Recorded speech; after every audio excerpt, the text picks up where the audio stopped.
Hi all, I'm blessed. I you people blessed. Welcome to my channel అండి. నేను మీ రమ్య. నేనైతే నీరు దోశ చేస్తున్నాను. దీనికోసం బియ్యము రాత్రి నానబెట్టిన పొద్దున మిక్సీకి వేసాను. ఆ బియ్యంలో కొంచెం పచ్చి కొబ్బరి, కొంచెం సాల్ట్ వేసేసి వాటర్ తగినంత వాటర్ పోసుకొని గ్రైండ్ చేసేసుకోవాలి. నేనైతే ఆ కొబ్బరి నీళ్ళు ఉంటాయి కదా, అది వేసేసి చేశాను.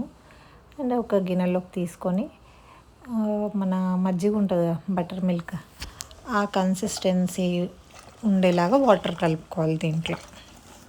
ఆ తర్వాత కొంచెం జీలకర్రని చేతులతోనే ఇలా నలుగొట్టి వేస్తే సరిపోతుంది. ఇంకేముందండి, పెనం పెట్టాలి.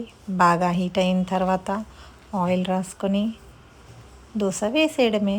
కాకపోతే నార్మల్ దోశ లాగా మాత్రం వేయొద్దండి ఆయిల్. జస్ట్ పైనుంచి అలా పోర్ చేయాలి అంతే. అది బాగా రెడ్డిష్గా కాలిన తర్వాత టర్న్ చేసుకోవచ్చు. అండ్ ఇది వన్ సైడ్ కూడా కాల్చుకోవచ్చు, టూ సైడ్స్ కూడా కాల్చుకోవచ్చు, యాజ్ ఆఫ్ యువర్ విష్. నేనైతే టూ సైడ్స్ చేసుకున్నాను. అండ్ నేను మాత్రం దీన్ని గ్రీన్ చట్నీతో సర్వ్ చేసుకున్నాను. గ్రీన్ చట్నీ కూడా చాలా యమ్మీగా ఉంది.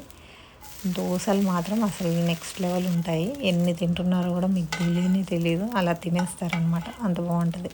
ఒకసారి ఈ రెసిపీ ట్రై చేసి కమెంట్ సెక్షన్లో ఎలా ఉందో చెప్పండి. మీరు రెడ్డిష్గా కాకుండా నార్మల్గా కూడా కాల్చుకోవచ్చండి. నాకు మాత్రం యమ్మీగా ఉంది. And thank you so much for watching my video. Please to subscribe. Love you all. Bye.